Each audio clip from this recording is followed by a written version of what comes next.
السلام علیکم ورحمۃ اللہ۔ ترجمہ تفسیر القرآن الکریم، سبق نمبر 363، سورہ توبہ،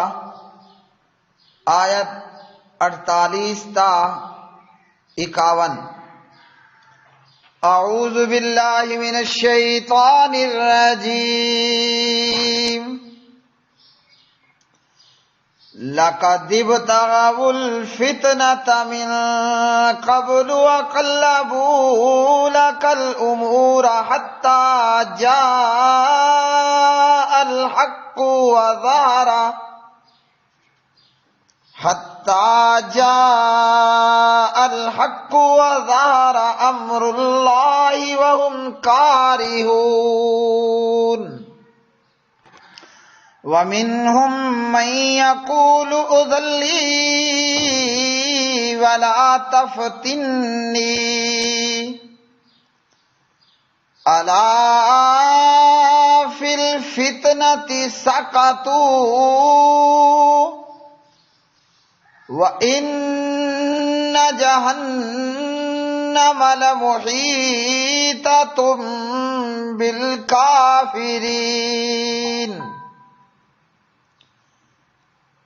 إِن تُصِبْكَ حَسَنَةٌ تَسُؤْهُمْ وَإِن تُصِبْكَ مُصِيبَةٌ يَقُولُوا قَدْ أَخَذْنَا أَمْرَنَا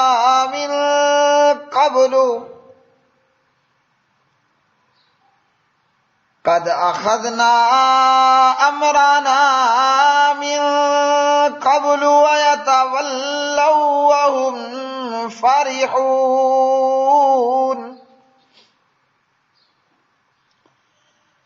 قل لن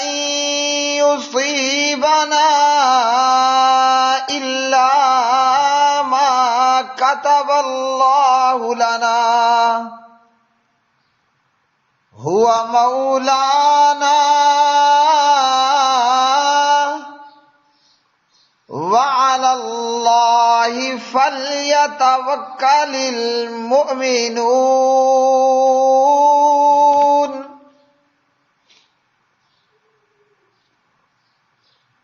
بلا شبہ یقیناً انہوں نے اس سے پہلے فتنہ ڈالنا چاہا اور تیرے لیے کئی معاملات الٹ پلٹ کیے، یہاں تک کہ حق آ گیا اور اللہ تعالیٰ کا حکم غالب ہو گیا، حالانکہ وہ ناپسند کرنے والے تھے۔ اور ان میں سے بعض وہ ہے جو کہتا ہے مجھے اجازت دے دیجئے اور مجھے فتنے میں مت ڈالیے۔ سن لو وہ فتنے ہی میں تو پڑے ہوئے ہیں اور بے شک جہنم کافروں کو ضرور گھیرنے والی ہے۔ اگر آپ کو کوئی بھلائی پہنچے تو انہیں بری لگتی ہے، اور اگر آپ کو کوئی مصیبت پہنچے تو کہتے ہیں ہم نے تو پہلے ہی اپنا معاملہ سنبھال لیا تھا، اور اس حال میں پھرتے ہیں کہ وہ بہت خوش ہوتے ہیں۔ کہہ دیجئے ہمیں ہرگز نہیں پہنچے گا مگر وہی جو اللہ تعالیٰ نے ہمارے لیے لکھ دیا، وہی ہمارا مالک ہے، اور اللہ تعالیٰ ہی پر پس لازم ہے کہ ایمان والے بھروسہ کریں۔ لقد، البتہ تحقیق، ابتغوا، انہوں نے تلاش کیا، الفتنہ تا فتنہ، ابتغوا، انہوں نے تلاش کیا تھا، الفتنہ تا فتنہ، من قبل، اس سے پہلے، وقلبوا، اور الٹ پلٹ کرتے رہے، لکا، آپ کے لیے، الامورا، معاملات کو، حتیٰ، یہاں تک کہ آ گیا الحق، حق، وظہر، اور غالب ہو گیا، امر اللہ، اللہ تعالیٰ کا حکم، وہم کارہون، جبکہ وہ ناپسند کرنے والے تھے، ومنہم، اور بعض ان میں سے، من وہ ہے جو یقولو کہتا ہے، اذن اجازت دیجئے، لی مجھے، ولا تفتنی اور نہ فتنے میں ڈالے مجھے، الا اگار ہو، فی الفتنتی فتنے میں، ساقطو وہ گر چکے، وَإِنَّا اور بے شک جہنم جہنم، لمحیطۃ یقیناً گھیرنے والی ہے، بالکافرین کافروں کو، ان اگر تصب کا پہنچتی ہے آپ کو، حسنۃ کوئی بھلائی، تسوہم تو وہ بری لگتی ہے انہیں، وَإِن اور اگر تصب کا پہنچتی ہے آپ کو، مصیبت کوئی مصیبت، یقولو تو وہ کہتے ہیں، قد تحقیق، اخذنا ہم نے تو اختیار کر لی تھی، امرانا اپنے معاملے میں، یعنی احتیاط، من قبل پہلے ہی، ویتولوا اور وہ پھرتے ہیں، وہم اس حال میں کہ وہ فرحون شاداں و فرحا خوش ہوتے ہیں، قل کہہ دیجئے، لن یصیبنا ہرگز نہیں پہنچے گا ہمیں، الا مگر ما وہی جو کتب اللہ لکھ دی اللہ تعالیٰ نے، لنا ہمارے لیے، ہوا وہی ہے مولانا ہمارا کارساز، وعلی اللہ اور اللہ تعالیٰ ہی پر، فلیتوکل پس چاہیے کہ بھروسہ رکھیں، المؤمنون مومن۔ پیارے بھائیوں اور میری بہنوں، آج کا سبق سورہ توبہ کی یہ آیات بینات، اللہ رب العالمین نے اس آیت میں منافقوں، جہاد سے پیچھے رہنے والوں، ان کی مزید مکاریوں اور ان کے خبث باطن کو بیان فرمایا۔ ان منافقوں کا آپ صلی اللہ علیہ وسلم کے خلاف مکر و فریب کرنا، یہ ان کی اولڈ عادت ہے، پرانی عادت ہے۔ یہ اس سے پہلے بھی مسلمانوں میں پھوٹ ڈالنے کی کوششیں کرتے رہے، اور لیکن اسلام کو چونکہ ہر وقت غلبہ ہی عطا ہوا، تو یہ نہ چاہتے ہوئے بھی بظاہراً اسلام میں داخل ہوئے، زبان پر تو لا الہ الا اللہ جاری ہوا، لیکن دل و نگاہ وہ اسی طرح جو ہے وہ ایمان سے خالی رہے۔ اور یہاں ان منافقوں کے حوالے سے بتایا گیا، ان میں سے بعض وہ ہیں جو کہتے ہیں کہ ہمیں تو اجازت دیجئے اور ہمیں کسی قسم کے فتنے میں مت ڈالیے۔ فتنے کا معنی یہاں گناہ میں مبتلا ہونا اور ہلاکت بھی ہے۔ بعض منافقوں نے کہا کہ جناب اتنی شدید گرمی اور اتنا لمبا تبوک کا سفر، تو یہ تو ہمارے لیے بہت بڑی مشقت کا معاملہ ہے، اور یہ اس قسم کے سفر میں ہمیں حکم دے کر گناہ میں نہ ڈالیں، کیونکہ اگر آپ کے حکم کے بعد ہم شامل نہ ہوئے تو بھی گنہگار، اور اگر آپ کا حکم مان کر ہم اس میں شامل ہوئے تب بھی ہمارے لیے ہلاکت کا خطرہ ہے، کہ خود ہمارے ہلاک ہونے کا خطرہ ہے اور پیچھے اہل و عیال کے ہلاک ہونے کا ہی خطرہ ہے، ان کے بھی ہلاک ہونے کا خطرہ ہے، لہذا آپ ہمیں یہیں پر ہی رہنے کی اجازت دے دیجئے۔ اور اس قسم کے بہانے مختلف مواقع پر منافقوں نے کیے۔ اسی طرح اسی آیت کی تفسیر میں یہ بھی بیان کیا جاتا ہے کہ ایک منافق تھا ابن قیس، وہ نبی علیہ السلام کے پاس آ کر وہ خبیث بہانہ بناتا ہے۔ ابن قیس منافق آ کر نبی علیہ السلام کے پاس ایک بہانہ بناتا ہے۔ کیا بہانہ بنایا، کیا عذر لے کر آیا؟ کہنے لگا کہ جناب رومی عورتیں بڑی خوبصورت ہیں، اگر میں آپ کے ساتھ تبوک کے سفر پر چلا گیا تو میرے لیے تو بہت بڑے فتنے کا باعث ہو جائے گا، کیونکہ رومی عورتیں جو ہیں وہ بہت خوبصورت عورتیں ہیں،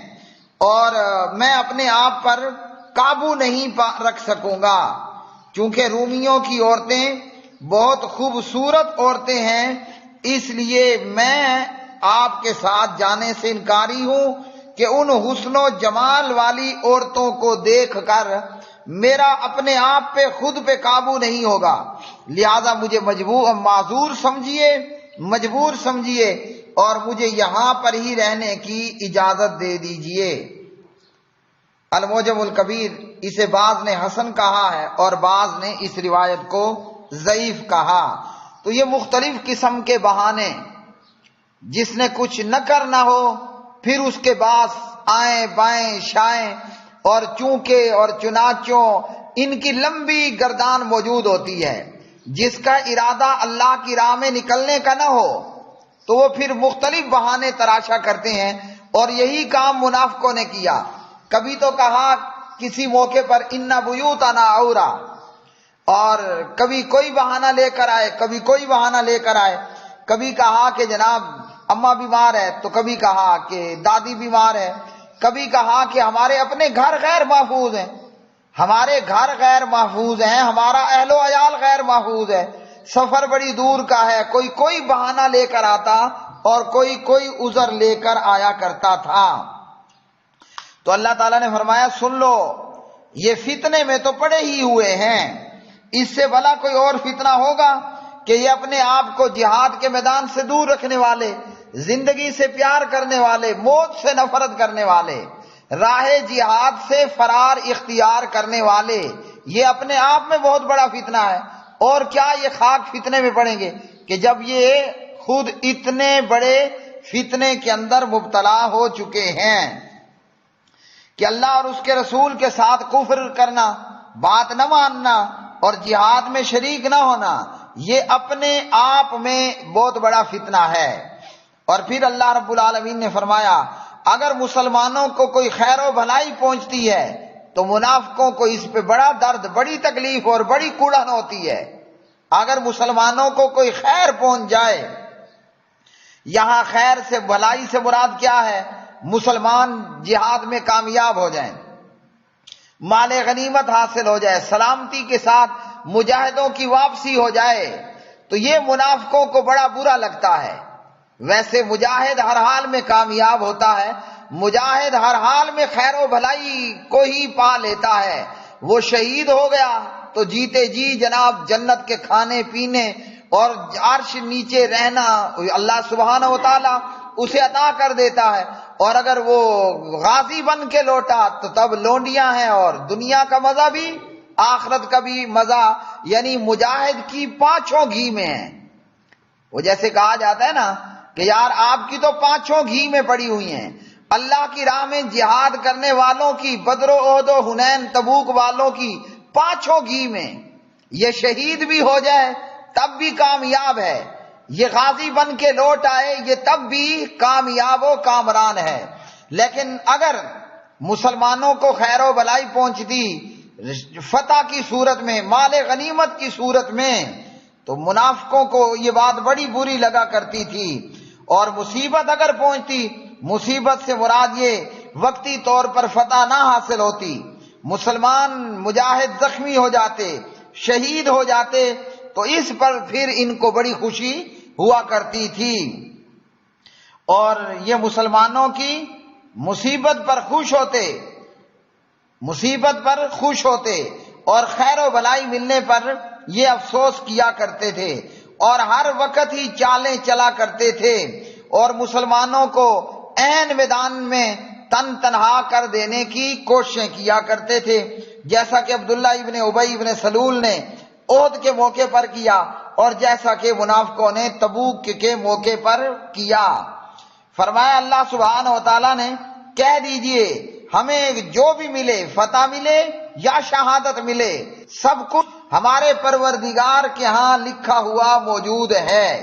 ہمارا کام کیا ہے؟ ہم اللہ کی لکھی ہوئی تقدیر پر ایمان رکھتے ہیں، اور پھر اسی طرح ہم اللہ رب العالمین پر بھروسہ کرتے ہیں، وہی ہمارا مالک ہے، مددگار ہے، دوست ہے، حمایتی ہے۔ ہم اپنے مالک پر بھروسہ کرتے ہیں، اور ایمان والوں پر ضروری بھی یہی ہے، ایمان والوں کو لازم بھی یہی ہے کہ مومن ایمان والے اللہ سبحانہ و تعالی پر توکل کریں، اللہ رب العالمین پر بھروسہ کریں، اور جو اللہ پر بھروسہ کر لیتا ہے، جیسے احد کے میدان میں مجاہدوں نے اللہ پر بھروسہ کیا، جیسا کہ بدر کے میدان میں مجاہدوں نے اللہ پر بھروسہ کیا، خندق کے میدان میں مجاہدوں نے اللہ پر بھروسہ کیا، اور تبوک کے مقام پر اور تبوک کے اس لمبے چوڑے سفر میں کرنے والوں نے، مجاہدوں نے اللہ پر بھروسہ کیا، تو کیا نتیجہ نکلا؟ کون کامیاب ہوا؟ ایمان والے کامیاب ہوئے، مسلمان کامیاب ہوئے۔ مومن کا کام اتنا ہے میرے بھائیوں، جو وسائل آپ کو ملتے ہیں، جو وسائل آپ اختیار کر سکتے ہیں، وَأَعِدُّوا لَهُم مَّا اسْتَطَعْتُم مِّن قُوَّةٍ وَمِن رِّبَاطِ الْخَيْلِ کے تحت وہ وسائل مجاہد اختیار کرتا ہے، اور جتنا کچھ وسائل مجاہد کو میسر ہو جائیں وہ اختیار کرنے کے بعد اللہ پر بھروسہ کرتے ہوئے، نہ مجاہد تعداد کو دیکھتا ہے، نہ اسلحہ اور بارود کو دیکھتا ہے، مجاہد کی نظر اللہ کی رحمت پہ ہوتی ہے۔ نتیجہ یہ ہوتا ہے کہ چھڑیاں نہیں، جناب تلواریں نہیں ہیں، کھجور کی چھڑیاں موجود ہیں، زرے نہیں ہیں، کوئی پرواہ نہیں، اور میدان میں لڑنے کے لیے بوٹ نہیں ہیں، جوتے شوز نہیں ہیں، ننگے پاؤں اللہ کی راہ میں لڑ رہے ہیں، مگر چونکہ مومنوں مجاہدوں کا بھروسہ اللہ پر ہوتا ہے اس لیے مومن اور مجاہد کامیاب ہوتے ہیں۔ کافر کا بھروسہ چونکہ تیر و تفنگ پر ہوتا ہے وہ ناکام اور نامراد ہوتا ہے۔ حسبنا اللہ ونعم الوکیل، وآخر دعوانا ان الحمد للہ رب العالمین۔